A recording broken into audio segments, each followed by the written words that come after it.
The state of Texas has offered the Trump administration thousands of acres of land to construct deportation facilities. What's it called again when you round up a population and concentrate them in one facility?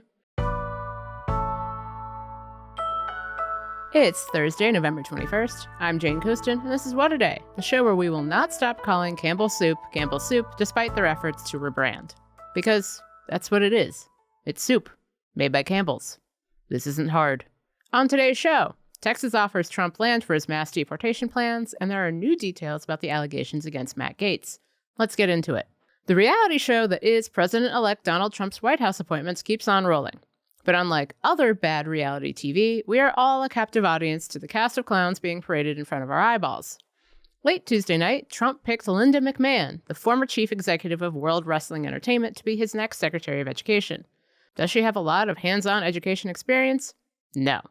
But she did spend about a year on the Connecticut State Board of Education before 2 failed runs for Senate. On the other hand, if confirmed, McMahon will almost certainly be the first cabinet secretary to be body-slammed, or, more specifically, tombstoned by a professional wrestler on TV. And there's Trump's pick for ambassador to NATO. On Wednesday, he selected former acting Attorney General Matthew Whitaker for the job. Does he have a foreign policy background? No. But in addition to his previous work in the Justice Department, he did help run a scam hawking toilets for well-endowed men. And finally, there's Trump's pick for Commerce Secretary, Howard Lutnick, a billionaire former finance executive and Trump's current transition advisor. Trump said this week that Lutnick will, quote, lead our tariff and trade agenda, an agenda a lot of Republicans aren't really on board with because they don't like tariffs. So the big question a lot of us are asking is, how many of these people can actually make it through the Senate confirmation process? Or through a single episode of Jeopardy, for that matter? And that's where something called recess appointments come in. Trump and his team are touting it as a way to get his picks in place, bypassing the Senate altogether. Stephen Miller, Trump's incoming deputy chief of staff for policy, told Fox News Tuesday night that that's the plan. The president has won a mandate, and he will use all lawful constitutional means to fulfill that mandate on behalf of the people who voted for him in record numbers. First, we should have a conversation about what a mandate is. But anyway. So, to talk through what this would all actually look like and whether it's even constitutional, I spoke with Casey Burgat. He's the director of the Legislative Affairs program at George Washington University's Graduate School of Political Management, and he hosts GW's political podcast, Mastering the Room. Casey, welcome to What a Day. Thank you. Good to be here. So, give us a little primer on recess appointments. What are they, and why do they exist? Oh boy, here we go. So within the Constitution, the president has appointment power, right? Cabinet level secretaries, federal judges. Typically, you get a nomination. The Senate provides advice and consent. That's their constitutional duty. And then we get the appointment.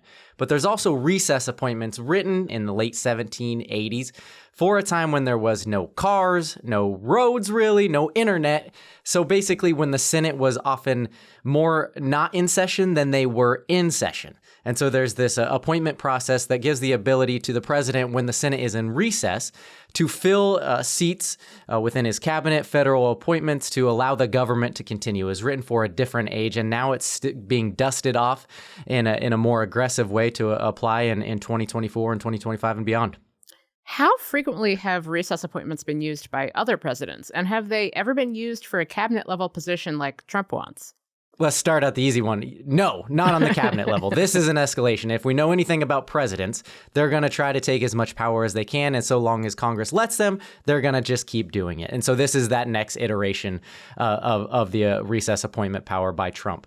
But other presidents have used them, including Obama, including former President Bush, where they use them for not cabinet level secretaries and not Supreme Court justices, but lower level appointments, usually later in their terms to fill seats that they just want the work to continue on. And they've been frustrated with the Senate's less than fast way of confirming their appointments that have typically sat there for a long time.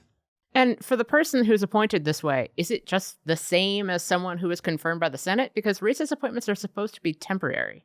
They are temporary, not supposed to be. They are by definition. And so they exist until the next Senate session expires. So you do it immediately, let's say, then you get 2 years basically in a temporary position.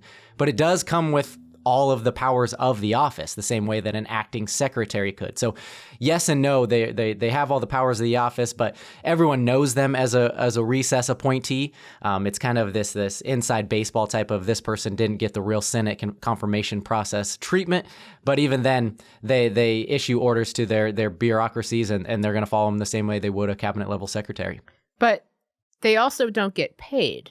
Good point. Yes, and so this is one of the big trade-offs there too, in that the if you are not confirmed by the Senate, then you are not eligible to be paid the same way that a typical cabinet secretary would. So let's game this out, and let's use former Florida Congressman Matt Gaetz as an example. Trump has picked him to be his attorney general. Walk us through the process of installing him in that job via a recess appointment. How would that work? Would it involve, like, dismissing both houses of Congress? Like, what goes on here? Not so far as dismissing, though I do appreciate the House of Cardsian kind of way of thinking about this, because this is a huge escalation here. But what has to happen is that the Senate needs to go into recess, hence recess appointments. And the only way they can do that, if the House and Senate they need to be gone for 10 days minimum. That is what the Supreme Court has ruled. If the House and Senate disagree about adjourning for longer than 3 days, stay with me here, this matters, that if they disagree about adjourning for longer than 3 days, then the president then has the power to basically put Congress into a recess.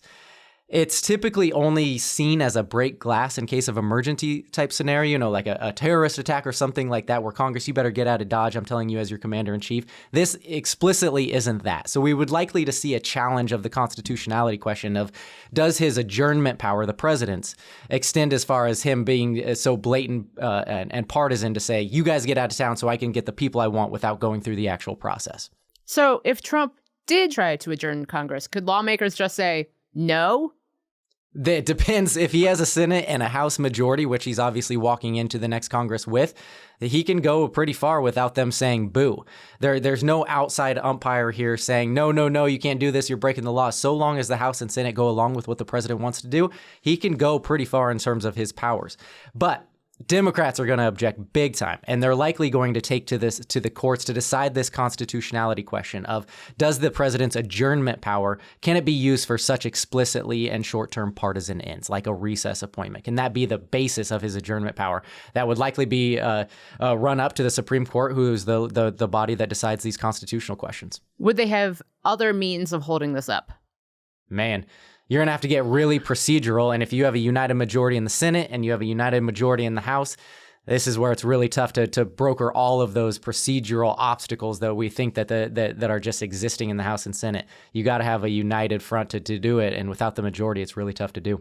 Just from a raw politics standpoint, it's super weird that Trump is talking about bypassing a Senate that is controlled by his own party. Like, it's bonkers that we're even talking about this. What does that tell you about the moment that we're in right now and the kinds of nominees Trump is floating?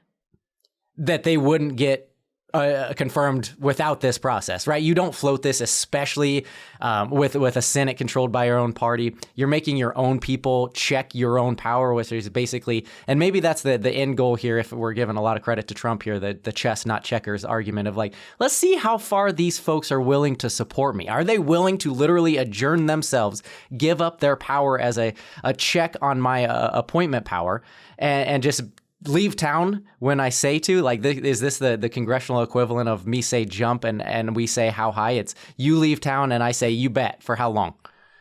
Do you think Senate Republicans would actually try to prevent Trump from sidelining them? Because, like, they do enjoy being senators, right? Like, they enjoy the power. It's not just like getting to hang out in Capitol Hill and having an office. Yeah, I think you can have both at the same time. And they do like the power, especially when the president is of the opposite party. But this is where, like, when we say these things like the Trump takeover of the Republican Party is complete, this is where it really starts to matter. And that when you start ignoring these institutional processes, this has existed for over 200 years, but we've never talked about it until someone actually wants to use it for such explicit partisan ends. And now we're relying on members of his own party to check that power. And so far, I've been encouraged about what senators have said of, like, no, this isn't an option. We're not giving this up. This isn't the way we're supposed to be doing this. That's one thing to say right now. But when the lights get bright and when he starts calling and threatening maybe a tweet on your name, we'll see if they stand up that way too. You know, it's probably not great that we are, like, neck deep in procedural questions right now. That's how you know things are a problem. Like, I'm not feeling 100% good about this, but Casey, thank you so much for joining me. Absolutely. Anytime. We'll get to more of the news in a moment, but if you like the show, make sure to subscribe, leave a 5-star review on Apple Podcasts, and share with your friends. And now the news. You cannot condemn human rights around the world and then turn a blind eye to what the United States government is now funding in Israel. People will laugh in your face. Independent Vermont Senator Bernie Sanders forced a Senate vote on Wednesday that would stop the U.S. from selling American weapons to Israel amid the war in Gaza. It failed, only getting support from a handful of Democrats. Sanders introduced the legislation after President Biden said last week that he would not punish Israel for the worsening humanitarian crisis in Gaza. Biden's position contradicted the administration's previous statement in October, when it threatened to cut off military aid to Israel if conditions did not improve. Sanders had this to say on the Senate floor ahead of the vote. Bottom line, the United States government must obey the law. Earlier in the day, the U.S. vetoed a UN resolution calling for a ceasefire in Gaza, crushing the governing body's attempt to bring peace to the besieged Strip for the 4th time.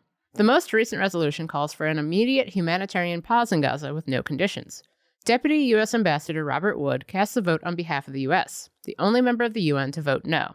And he said that the U.S. cannot support the resolution because it did not require Hamas to return the remaining Israeli hostages before a ceasefire is called. A durable end to the war must come with the release of the hostages.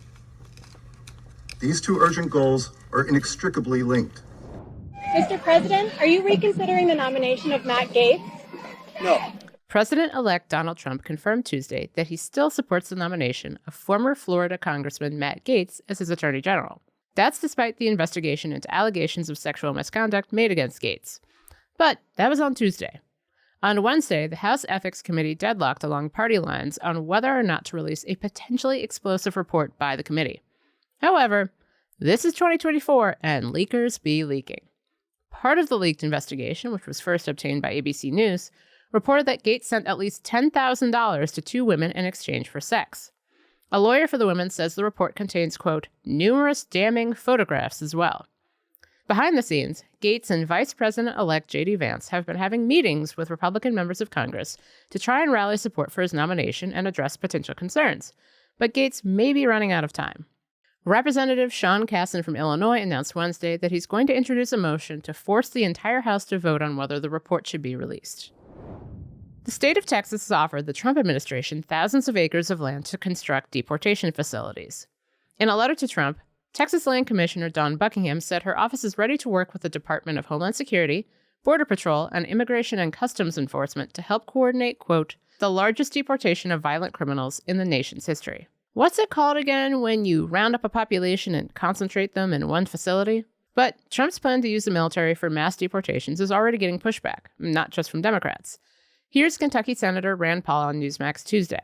I'm not in favor of sending the Army in uniforms into our cities to collect people. I think it's a terrible image, and that's not what we use our military for. We never have, and it's actually been illegal for over 100 years to bring the Army into our cities. Paul said that the optics of sicking the military on civilians would be terrible, and that the role should instead be done by police and should be focused on criminals.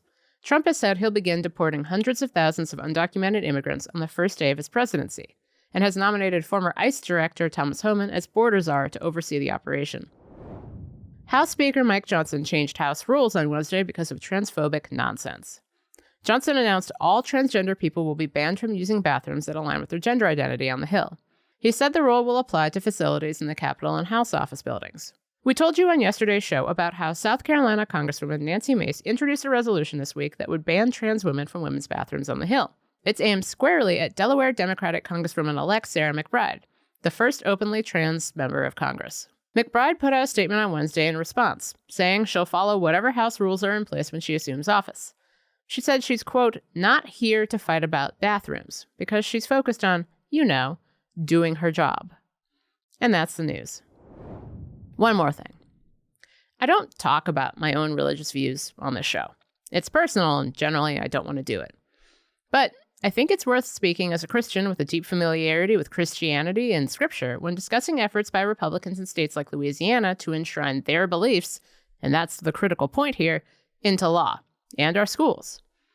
In June, Republican Governor Jeff Landry signed a bill that would require every public school classroom in the state to display a copy of the Ten Commandments. In response to concerns from parents who objected, Landry said in August that there was an easy solution. And so what I would say to those parents is that if those posters are in school and they find them so vulgar, just tell the child not to look at it. Sure. Anyway, on Wednesday, a court ruled that the state couldn't take action on its plans while litigation stemming from parents objecting to the law continues. Now, on its face, it seems like a pretty simple separation of church and state issue. But when you dig down into it a little more, it's actually a separation of churches from other churches and synagogues. Because there are actually 3 versions of the Ten Commandments detailed in the Old Testament. You can find them in Exodus 20, Exodus 34, and Deuteronomy 5. They aren't identical. The Ten Commandments described in Exodus 34 feature such edicts as, "Do not offer the blood of a sacrifice to me along with anything containing yeast." Super handy for our nation's 3rd graders. But wait, because the version Louisiana wants to post isn't actually in the Bible, but it is in the 1956 movie, The Ten Commandments.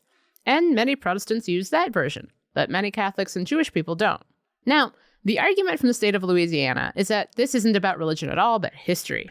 That's the same reasoning Oklahoma is using to argue for incorporating the Bible into lessons in public schools. Because a kid reading about the time Elisha got made fun of for his baldness by a group of children and then sent bears to maul them, 2 Kings 2:23-24, is really going to help them understand, something. But it clearly isn't about history. It's about wielding the Bible and the Ten Commandments as a weapon. Or more accurately, as a talisman. These people don't read Scripture, because Scripture is hard and complicated and involves way, way, way more rape and murder than you might think. But they want to wave it in front of their problems, both real, school shootings, and imaginary, kids being LGBT. Which is ironic, because using talismans is expressly forbidden in the Bible. That's all for today. If you like the show, make sure you subscribe, leave a review, think about the amount of time we're going to spend discussing different wrestling finishing moves over the next 4 years, and tell your friends to listen. And if you're into reading and not just about how the WWE became a springboard for politicians like me, What A Day is also a nightly newsletter. Check it out and subscribe at crooked.com/subscribe. I'm Jane Coaston, and honestly, I'm kind of surprised Stone Cold Steve Austin hasn't been picked to run the FBI.